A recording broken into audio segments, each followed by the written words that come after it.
This is Twit.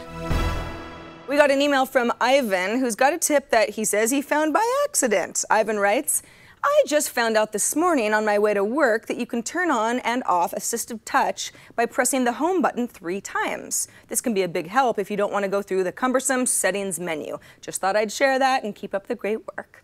Well, thank you, Ivan. And Ivan, you are correct, although the setting isn't actually on by default, so it could confuse some people.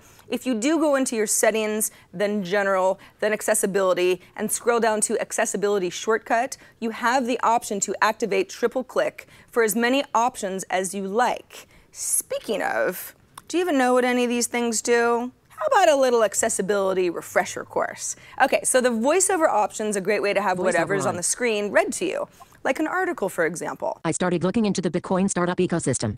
Inverting colors does what it sounds like. Maybe you're on a plane, or you're in a tent in the woods, or somewhere else where a dark background is preferred over a bright white screen. That happens sometimes. Zoom lets you double tap the screen with 3 fingers to zoom in or out of anything on screen.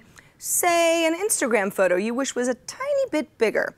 Switch control lets you control your iPhone by performing actions like item scanning, point scanning that uses scan crosshairs to pick a screen location, even a manual selection so you can move from item to item on demand. And finally, assistive touch.